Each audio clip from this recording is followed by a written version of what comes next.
პოლიტიკას ერთი წამით თავი რო გავონება და წმინდა ეკონომიკურად რო გამიხილოთ, რასთან გვაქვს საქმე, ხო, ეხლა საუბარია თანაბარ ურთიერთობებზე, მაშინ როდესაც ჩინეთის ეკონომიკა დაახლოებით 1000-ჯერ უფრო დიდია ვიდრე საქართველოს ეკონომიკა და ეს თავისთავად უკვე კომიკურია, როდესაც ესეთი რიტორიკა. კი, სალდოც საინტერესოა სხვათა შორის ექსპორტი იმპორტის. სამჯერ მეტი შემოგვაქვს ჩვენ ჩინეთიდან, ვიდრე იქ შეგვაქვს. იმპორტი არის სამჯერ მეტი, ვიდრე ექსპორტი.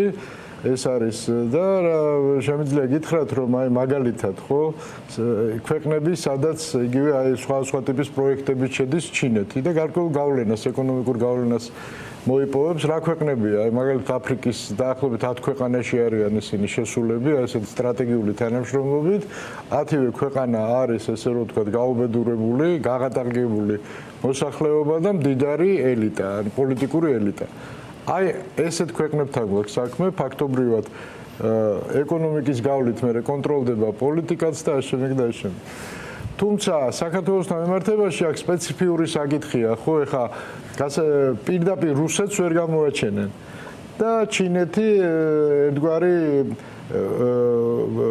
ფრონტ ქვეყანაა, ხო, რომლის უკანაც რუსეთის ყურები ჩანს, ესეც გასაგებია, ეხა რუსეთთან ვერ მოაწერდნენ, ბუნებრივია, ამიტომ აწერენ ჩინეთს და ჩინეთის უკან იმალება რუსეთი. სრულიად ცხადია, ზახაროვას განცხადებაც არ იყო შემთხვევითი, ჩვენ უნდა გვესმოდეს, რომ იმ რეალობაში, რაშიც სამხრეთ კავკასია აღმოჩნდა, როდესაც ფასი ერთის მხრივ ჩვენი რეგიონის ძალიან გაიზარდა ღირებულება, ხო, რატომ? იმიტომ რომ იქ ჰორმუზის სრუტეში პრობლემებია, 1000 პრობლემებია ლოგისტიკური, დასავლეთ-აღმოსავლეთ შორის შემაერთებელ გზებზე და სამხრეთ καυκასიის ესე რომ აი ეს დერეფანი ძალიან ესე რომ დერეფანმა ძალიან მაღალი დატვირთვა შეიძინა.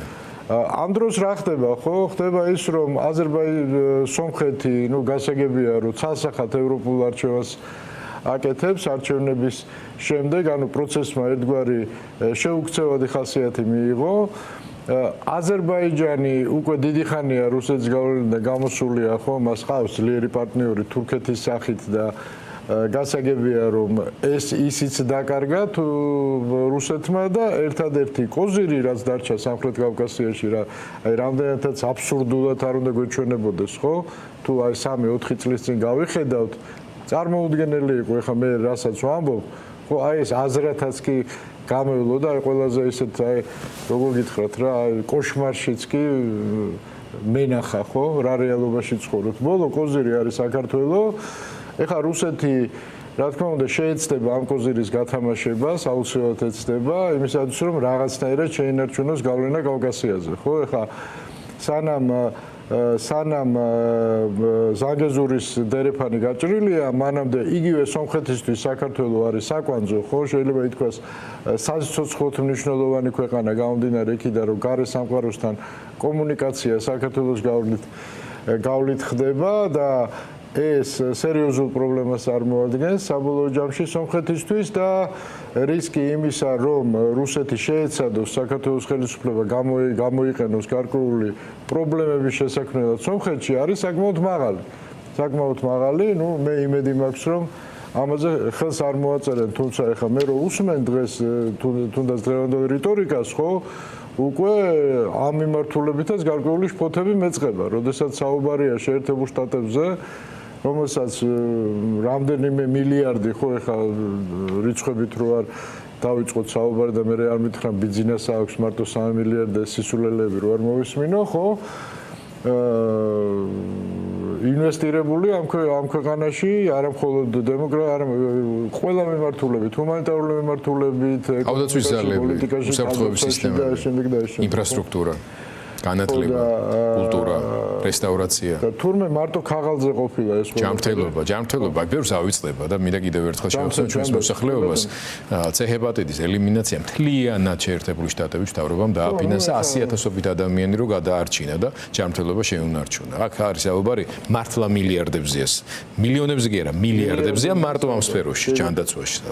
ხო და აქედან გამომდინარე რუსეთი ძალიან გააქტიურდება საქართველოს მიმართებაში, შიგა პოლიტიკური გაგებითაც ჭირდება რუსეთს, ხო? რუსეთმა უნდა თქვას, რომ ჩვენგან მარტო კი არ გარბიან, ვიღაცაი ჩვენთან მოდის კიდევაც, ხო?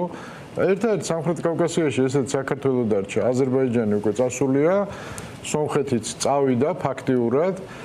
და ეხლა დარჩა საქართველოს ამ ბერკეტის ამუშავებას, აი თუ გახსოვთ აზერბაიჯანთან დაკავშირებით საბაჟოზე ერთი პერიოდი პრობლემები რო შეიქმნა, გახსოვთ იმეებს, რა ქვია, მანქანებს აზერბაიჯანს სომხეთთან დაკავშირებით. აზერბაიჯანთან დაკავშირებით.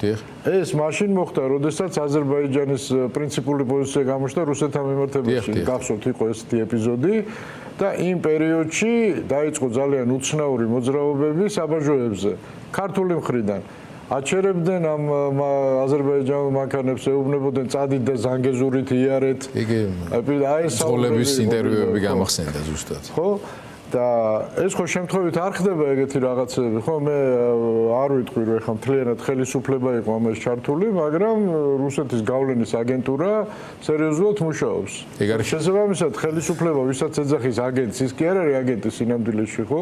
აგენტები არიან სხვები, მაგრამ აი ხელისუფლებამ და პაპუაშვილმა დღეს აგენტები უძახა ზურა ჯაფარიძეს და სხვა პოლიტიკურ ლიდერებს, რომლებმაც გუშინ გააპროტესტეს. მუსტაფას უნივერსიტეტზე რა ქნეს? ალ-მუსტაფას უნივერსიტეტზე ჯერ არაფერი გსმენია. საერთოდ იქ წესიერი ხალხია და ზურა ჯაფარიძე აგენტი არის აგენტი და ერთ-ერთი მთავარი მიზეზი რის გამოც უძახეს არის ზუსტად ამ ამერიკის შეერთებულ შტატებთან სტრატეგიულად ურთიერთობის გაფუჭება და ამ ილუზორული ჩინური პერსპექტივის დილემური პერსპექტივის დასახვა, მაგრამ ამ პროპაგანდისტული ნარატივის ასე მთავარი დასამუშავებელი ფორმულა არის, რომ კაცო ტრამპი თუ ურთიერთობს და ამერიკელებს თუ აქვთ ურთიერთობა ჩინელებთან, ჩვენ რატო გვეგრძელება ეს ურთიერთობაო. როგორ შეიძლება განმარტოთ დღეს სხვა შორის ასე რა ქვია, ანანაცვლიშვილმა ასეთ მაგალითი მოიყვანა იურისტმაც ახსნა, მაგრამ მაგალითიც საინტერესო იყო, რომ როგორც ერთი ადამიანი მე ორ სხვადასხვა ადამიანთან კანონიერ ქორწინებაში ვერ იქნებაო და იდეაში ქორწინებაში უკანონოში ვერ იქნება, ხო? ასევეო ორ თანაბარ სტრატეგიულად მნიშვნელოვან პარტნიორთან მით უმეტეს რომელთაც სრულიად განსხვავებული საგარეო პოლიტიკური ინტერესები, პოლიტიკური წყობა და ყველაფერი აქ ვერ იქნებიან. აი როგორ განვმარტოთ იმ ხალხს კი არა რომელიც ამით აბოლებს ახლა არა მარტო თავის ამომრჩეველს, რატო არ გამოდის ეს რომ ორი დიდი სუპერ სახელმწიფო ერთმანეთთან დაპირისპირებაში მყოფი, მაგრამ ერთმანეთთან ნორმალურად მოსაუბრე, ბოლოს და ბოლოს ატომური ბომბების სახელმწიფოები არიან, ერთმანეთს დედას არ შეაგინებენ და ეგ არ ნიშნავს რომ შენც იგივე პოზიციაში. მათი ესე რომ ვთქვათ, ისინი არიან სტრატეგიული მტრები, ესე რომ ვთქვათ, გეოპოლიტიკური თვალსაზრისით. კონკურენტებს უძახიან. კონკურენტები არიან ეკონომიკაში, მაგრამ პოლიტიკაში მტრები უფრო არიან, ხო? იმიტომ რომ გეოპოლიტიკური მოწინააღმდეგეები არიან, ხო? სრულიად ეს სხვათა შორის მაცავე უსაფრთხოების დოკუმენტებში და კონცეფციაში არის, სტრატეგიულ დოკუმენტებში არის ასე ქვია, რასაც თქვენ ამბობთ. ხო და აქედან გამომდინარე, ბუნებრივია ხა ორივეგან ვერ იქნები, ხო? ვერ იქნები, შენ უნდა გააკეთო შენი არჩევანი და ეს არჩევანი უნდა გააკეთო პოლიტიკაში, ეკონომიკაში ითანამშრომლე ჩინეთთან. არავინ არ უკრძალავს, ამერიკელებიც არ ხვდიან რომ არ ითანამშრომლო და პრინციპში სხვაში ან რაში უნდა ითანამშრომლო, ხო? ისიც ფაქტობრივად სამხრივი ესე რომ ვთქვათ მოძრაობა გამოდის საბოლოო ჯამში ეკონომიკური ექსპანსია კარგ შემთხვევაში, ხო? რაც აგრეთვე ძალიან სახიფათოა და გითხარით ესეთი ექსპანსია თუ დაიწყო ჩინეთიდან, ლუკმათ არ ვეყოფით, რასაც ქვია და მივიღებთ იმას, რაც დღეს უკვე თითქმის სახეზე გვაქვს, ხო? ანუ მდიდარი ელიტა პოლიტიკური და გაღარიბებული ისა რა ქვია, მოსახლეობა. ანუ ეს პროცესი კიდევ უფრო დამძიმდება. ეს არის ჩინეთის ხელწერა. ამ მიმართულებით ჩინეთი რუსეთზეც კი უარესია. აი ამ კუთხით, ხო? იმიტომ რომ ეს ყველაფერი დგას კორუფციაზე და ამ შემდეგ ეს ჩინური პროექტები საქართველოში თუ სხვა ქვეყნებში რაც მიმდინარეობს, ეს ყველაფერი გარიგებებზე აგებული, ხო? ეს არ არის ჯანსაღი ბიზნეს ურთიერთობები. ხო და ამით მართავენ ქვეყნებს კორუფციაში რო შეიყვან ხელისუფალს ბუნებრივია თავიანთ ადგილობრივი პარტნიორ პირებსაც ასეთი პატიოსნების მიხედვით არჩევენ ხოლმე, ხო? იგივე ბატონი ღარიბაშვილი პირველი პრემიერობიდან რო გაუშვეს, ბატონი ჩხარტიშვილის რეკომენდაციით ზუსტად ჩინურ კომპანიაში იყო დასაქმებული. მაგრამ ეს არის ერთი უბედურება და პოლიტიკურს რაც შეეხება, პოლიტიკურად რუსეთი იმალება ამ ყველაფრის უკან, ბუნებრივია და ეს სრულიად ცალსახაა. და ჩვენ მალე ესე რომ ვთქვათ ვიხილავთ საკმაოდ ისეთ საკმაოდ მძიმე პროცესებს როგორც ჩანს, იმიტომ რომ რუსეთს დღეს სხვა გზა არ აქვს. მას სამხრეთ კავკასიის შენარჩუნება ჭირდება და საქართველოს არის უკანასკნელი კოზი, რომელიც ეხა თუ არ გაათამაშა, საერთოდ კავკასიას კარგავს მას ესმის. სამწუხაროდ ჩვენი ხელისუფლების გამოსვლებიდან ისე გამოდის, რომ ისინი მზად არიან ამ ყველაფრისთვის. აი სანამდე შეიძლება შევიღეთ 78 მუხლი კონსტიტუციიდან, ხო? და მე ვილაპარაკოთ რა. სანამ 78 მუხლი კონსტიტუციაში წერია, თქვენი ქმედებები არის დანაშაულებრივი, კონსტიტუციის პერმანენტულად და ესე რომ ვთქვათ, დარღვევა და სხვა შორის ოპოზიციას მინდა მიმართო, რომ აი ამ თემაზე იგივე დაწერონ რა საკონსტიტუციო სარჩელი რა. აი დაწერონ, ეხლა დაიწყებენ მაინც არ მიიღებს საკონსტიტუციო სასამართლო და 1000 რაღაცა სიტყვიან, ხო? ოღონდ რამე არ გააკეთონ. დიდი ბოდიში ეს არის პოლიტიკური პროცესის ნაწილი. ხო, შეადგინეთ სარჩელი და უამრავი მტკიცებულებაა ფაქტობრივად ყოველდღიურ პაპუაშვილი დებს დღეში 3 მტკიცებულებას, 4 მტკიცებულებას იმისას, რომ მისი რიტორიკა ეწინააღმდეგება საქართველოს კონსტიტუციას, ხო? მარტო ერთი კაცი. და ეხლა კობახიძემ დღეს კიდე აი გადაახია ამერიკელებს თავზე, რაც ქვია სტრატეგიული თანამშრომლობის ხელშეკრულება. ასე რომ მიხედეთ საკუთარ თქვენ ახსენეთ უკვე ამერიკელებიც ხო ამას თავის პოლიტიკური კონტექსტი და წინაპირობა და ფონიც ქონდა ამ შემთხვევაში შეერთებული შტატები ცხადია კონგრესის შესაბამისი კომიტეტის დავალების გარეშეც აქტიურად სწავლობს საქართველოსა და სამხრეთ კავკასიაში არსებულ სიტუაციას იმ გადაწყვეტილებას თავისი სიმბოლური და პოლიტიკური დატვირთვა აქვს საკანონმდებლო ხელისუფლების მხრიდან მაგრამ საქართველოს მთავრობის საპასუხო რეაქცია შეუძლებელია შეუმჩნეველი დარჩეს. მეცაც ვიტყოდი, რომ მაპროვოცირებელი არის ნებისმიერი ყოველი ახალი ნაბიჯი ივანიშვილის მთავრობის მხრიდან. აი, რას აკეთებენ ამით? აქ სურის იყო რომ ანუ თვლია რომ მანევრი არა აქვთ. ანუ ამერიკელებს ვითომ აეჭვიანებენ ამითი? თუ რა ვაჭრობა მიდის? შეიძლება ვაჭრობის ელემენტი არის, ანუ ესეთი რომ აგრესიული ვაჭრობის ელემენტი არის ამაში, ხო? ერთგვარი შანტაჟი შეიძლება. რომ ჩემი ალტერნატივა ეს არის. ჩემი ალტერნატივა ეს არის. შეიძლება, მაგრამ სამწუხაროდ შეიძლება კიდევ უფრო შორს არის წასული ყველაფერი ანუ როგორც ჩანს ესე რომ ვთქვათ კონგრესში განვითარებულმა მოვლენებმა ხო აქ რაღაცა ისტერიკა გამოიწვია და უკვე შეიძლება ჩამოაყალიბეს კიდევაც პოლიტიკა რომ დამთავრდა დასავლეთთან დამთავრდა მაგრამ როგორ ამთავრებენ კიდევ კონსტიტუციას დაუბრუნდები ხო რანაირად ამთავრებენ ამას ყველაფერს გაუგებარი და მაგრამ როგორც ჩანს აი შეფუთვები უკვე დაიწყეს რაღაც დღევანდელი ბრიფინგიც ამას ეძღვნებოდა რომ ანუ პროპაგანდისტული შემზადებაც დაიწყეს თითქოს ამ სიტუაციის თუ რატომ მივდივართ სხვა მიმართულებით და რატომ ტოვებთ დაუშვათ დასავლეთს მათ შორის ან თქვენ ხდება შტაბ-შტილება რომ ეს გადაწყვეტილება საბოლოოდ მიღებული აქვს უკვე შეერთებულ შტატებთან და დასავლეთთან ხისტი მკვეთრი დაპირისპირების ქვეყნის იზოლაციის მათი მხრიდან ქვეყნის შიგნით დასავლური რესურსები დავარქვათ პირობით და დემოკრატიული რესურსის გამოფიტვის რეპრესიის განდევნის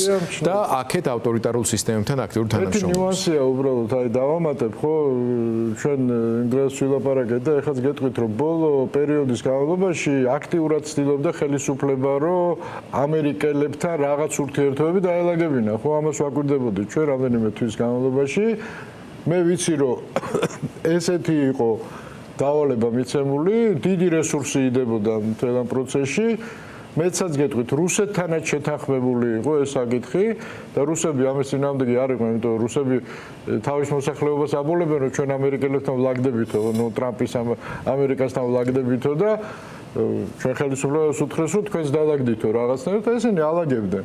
მაგრამ რაღაცა მოხდა ხო ამ 2-3 დღეში 2-3 დღეში, როდესაც ფაქტობრივად ეხა დღევანდელი განცხადება კობახიძის ხო ორ რაღაცა შეიძლება ნიშნავდეს.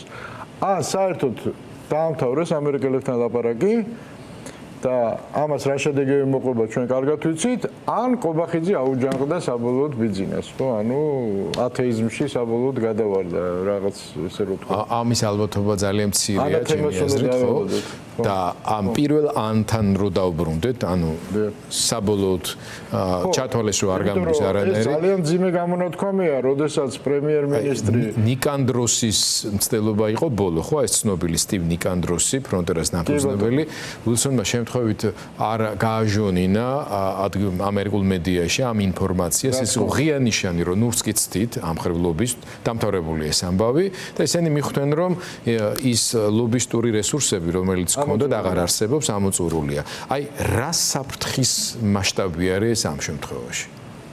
რა მასშტაბი? ივანიშვილის ხელისუფლებისთვის, საქართველოსთვის თავისთავად გამოდის ასე, მაგრამ ყველაფერი, ჩვენ უნდა გვესმოდეს, რომ დასავლური სამყარო არ მოქმედებს ისე როგორც რუსეთი, ხო? ეხლა ესენი ინტერვენციას ხო არ დაიწყებენ, რა უნდა ქნან, ხო?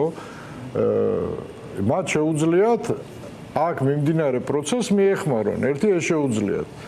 და იმისათვის რომ მიეხმარონ, რაღაც პროცესი უნდა არსებობდეს და აქ ვაწყდებით იმ პრობლემას, რომ ალტერნატივის ფორმირება, სრულფასოვანი ალტერნატივის ფორმირება ჯერჯერობით ყოველ შემთხვევაში ვერ ხერხდება. ეს არის პრობლემა. და შესაბამისად ამ საზოგადოებაზეა დამოკიდებული, ხო, ზივართ და ვადევნებთ ამას თვალყურს, კომენტატორები ვართ მხოლოდ თუ პროცესის აქტიური მონაწილეები ვართ, ხო, ყველა ჩვენთაგანმა ჩვენ თავში უნდა მივიღოთ ეს გადაწყვეტილებები. იმიტომ რომ ქვეყანა რა თქმა უნდა დღეს დგას გზაჯვარედინზე საიდანაც სრულიად ცალსახად ერთი გზა მიდის აბსოლუტური ბოროტებისკენ და მეორე მიდის ესე რომ თქვა შეიძლება იდეალურთან არა, მაგრამ სიკეთესთან.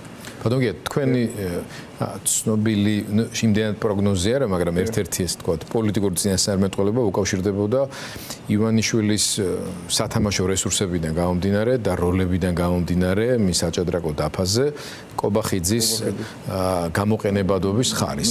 მას ბევრი მეორადი გამოყენების ფიგურაც ყოლია, მაგრამ მე ვფიქრობ, რომ ამ თავის აქტივობებში კობახიძემ ყველაზე მეტად გაუმართლა. და ძალიან ბევრი შარიც თითქოს აკიდა, მაგრამ მე არ მჯერა იმის, რომ კობახიძე რაღაცას თავის ინიციატივებით აკეთებს და მით უმეტეს ასეთი მასშტაბის სტრატეგიულ გადაწყვეტილებებს ვერ მიიღებს.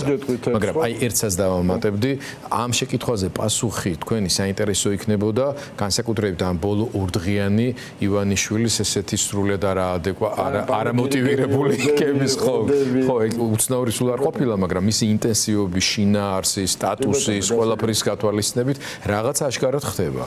ხო, პირველი გეტყვით, მე გითხარით კიდევაც, რომ კობახიძეს უკვე ყულფში აქვს თავი გაყოფილი და ბიძინაძეა დამოკიდებული სკამს ფეხს როდის გამოკრავს მეთქი, ხო? ანუ იქ ფაქტობრივად მისი სტერილიზაცია უკვე მოხდა, მთავრობა არის ტექნიკური, ის აღარ ემორჩილება უკვე კობახიძეს და კობახიძე რა, ეხა ჩვენ უნდა გვესმოდეს, რომ ქართული ოცნება ეს ხო არ არის პარტია, ხო? ეს არის ამაზე გვისაუბრია მონოთეისტური რელიგია კი არა, უფრო ტოტალიტარული სექტაა, ძალიან უხდება სხვა შორის ეს თერმოთქმა, მთელი თავისი ეს განმარტება რო აიღო, ძალიან უხდება ქართულ ოცნებას, ხო?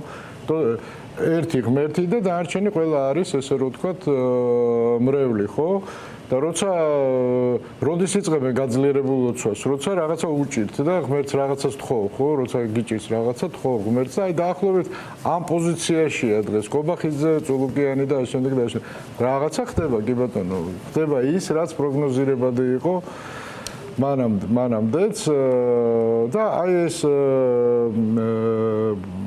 ესე რომ ვთქვათ, აი ეს სტრუქტურა, ეს რელიგიური სტრუქტურა, ესე მუშაობს, ხო, ბიძინა ღმერთია, ის არსად არ არის და ყველგან არის და ყველა ამ დოგმას ესე რომ ვთქვათ, აკმაყოფილებს მისი მოღვაწეობა. მე ვფიქრობ, რომ დაუბრუნდეთ იმ საგით, საერთოდ თქვენ გამორიცხეთ, ხო, ვარიანტი, რომ კობახიძე ბიძინას გარეშე თამაშობდეს.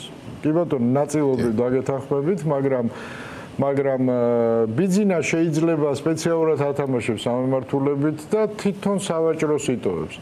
ბიძინაში დამახასიათებელია, ეხა როგორ რაღაცა შენ მიდი შეპირდი და მე გადავაგდებ, ხო? ანუ ბიძინა შეუძლია კობახიძე ალაპარაკოს და მე სხვა პოლიტიკა წაიყვანოს სხვა მიმართულებით, ანუ მას შეახოცოს ხელი, აი თუნდაც დღევანდელ განცხადებაზე და ამერიკელებს უთხრას, რომ აი რებს ლაპარაკობს და მე ამას ხა გავუშვებ და მოვიყვან ვინმე დაუშვათ გაჩეჩილაძეს გავხდი პრემიერ-მინისტრი. ხო, შედარებით მისაღებ ნეიტრალურ ფიგურას. შედარებით დავაცხნელ ადამიანს, ხო? რომელიც ამის ფონზე ყველა ვარიანტში მისაღები გამოჩნდა. ესეთი თამაში ბიზნესის ამის პრევენცია ხო არ იყო ბატონგია კობახიძის გუშინდელ ვრცელ გამოსვლაში განმარტებითი ნაწილი, სადაც ის ხაზგასმულოდ ამბობდა, რომ გადაწყვეტილებები მიიღება კონსულტაციებისა და თათბირების შედეგად და იქ ბიზნა ივანიშვილს აქვს თავის სათათბირო ხმა, მაგრამ როგორც წესი მისი ინტელექტისა და გროსმაისტერული უნარჩვევების და წინასწარმეტყველური უნარების გამო ყოველთვის ბიზნეს აზრი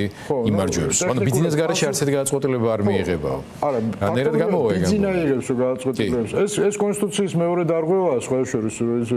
რატო? იმიტომ რომ ჩვენი კონსტიტუციით პრემიერ-მინისტრი და მინისტრთა კაბინეტი იღებს გადაწყვეტილებებს, ხო? აღმასრულებელი ხელისუფლების. ხო, მაგრამ საპატიო თავმჯდომარეა ეს კაცი. არა. რაღაც ნაწილში პოლიტიკური ფორმალიზება მისი მოახდინეს პროცესში განსხვავებით წინა სიტუაციისგან, მაგრამ იმის თქმა, რომ ბიზნეს garaში არ მიიღება გადაწყვეტილება და მისი აზრი ყოველთვის იმარჯვებს. პასუხისმგებლობის გადაკისრებაა, ანუ აი ეხა მე ყველაზე არ მინდა ეხა მაპატიო, ხო, ეხა შეიძლება გამიბრაზდნენ ეპისკოპოსები, მაგრამ თუ გახსოვთ, როდესაც პატრიარქს ირჩევდნენ, ხო? ყველა არა, რა თქმა უნდა, ესეთი არ არის, მაგრამ ერთი-ორმა თქვა, რომ აი ვის მისცემთ ხმას და ისე ეუბნებოდა ჩვენ რა შუაში ვართ, ღმერთი, ანუ ღმერთს ამოეფარენ, სული წმინდის იმედზე. დაახლოებით იგივენაირად იქცევა ეხა კობახიძე, ხო, რომ ნუ მე რა ვქნა, პატარა კაცი ვარ, ეგრე ღმერთის გადაწყვეტილებას ვასრულებ, ხო? აი, ამიტომ არის ეს ტოტალიტარული სექტის, ესე რომ ვთქვათ, სექტის თარგზე მოჭრილი სისტემა, ხო? ასე რომ სევდიანი სურათია, მაგრამ მე ვფიქრობ, რომ თქვენ მაინც გაგვთ მოლოდინი, რომ შეიძლება კობახიძე გაიწიროს რაღაცა თამაში. მაგრამ რაღაცაში რაღაც ფასი, ეხა უბრალოდ გადააგდოს, მაგრამ ეს არის დამახასიათებელი, ხო? რაღაცა ფასი უნდა მიიღოს, რაღაცა ჯერჯერობით რასაც უყურებთ კობახიძესთან ერთად უფრო ღრმად შედის სპირალში ამ დაპირისპირება. ჯერ ამ დინამიკას ვადევნებ თვალს.